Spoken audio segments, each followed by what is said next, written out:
నెలల పాటు నిలవ ఉంటుంది. ఒకసారి మనం ఇలా తయారు చేసుకుని పెట్టుకుంటే ప్రతిరోజు ఇలా మనం అన్నంలో ఒక ముద్దకు వేసుకోవడం వలన ఆరోగ్యానికి అయితే చాలా మంచిదండి. అవిసె గింజలు జీడిపప్పు పొడి తయారు చేసే విధానం చూద్దాం. తయారు చేయడం చాలా సింపుల్గా తయారు చేసుకోవచ్చు. చాలా చాలా టేస్టీగా ఉంటుందండి. మీరు కూడా ఒకసారి ఇలా తయారు చేయండి. ఒక కప్పు అవిసె గింజలు వేసుకొని లో ఫ్లేమ్లో బాగా వేయించుకోవాలి.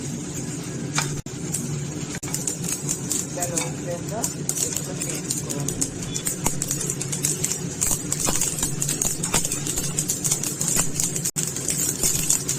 ఇలా బాగా వేసాక ఒక పేస్ట్ వేసుకోవాలి.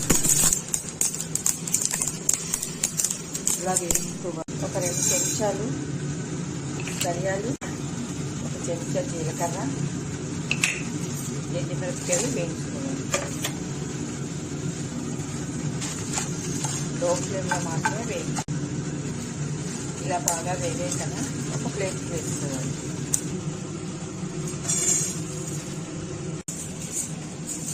ఒక కప్పు వేయించుకున్న జీడిపప్పులు వేసుకోవాలి. ఫస్ట్ మిరపకాయలు, ధనియాలు, జీలకర్ర ముందు మిక్సీ పెట్టుకోవాలి. ఫస్ట్ ఎందుకంటే ఎండుమిరపకాయలు, ధనియాలు, జీలకర్ర ముందు పెట్టుకున్నాం కదా. ఇప్పుడు అవిసె గింజలు వేసుకొని అవిసె గింజలో తగినంత ఉప్పు వేసుకోవాలి.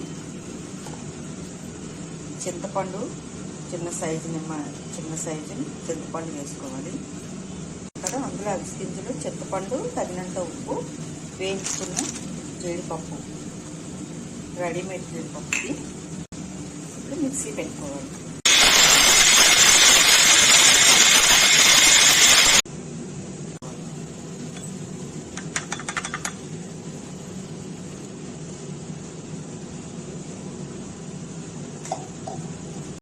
చాలా చాలా టేస్టీగా ఉంటుందండి. మీరు కూడా ఒకసారి ఇలా తయారు చేయండి. ఇలా అవిసె గింజల పొడిని ఒక డబ్బాలో వేసుకోవాలి. ఇలా అయితే 3 నెలల పాటు నిలవ ఉంటుంది.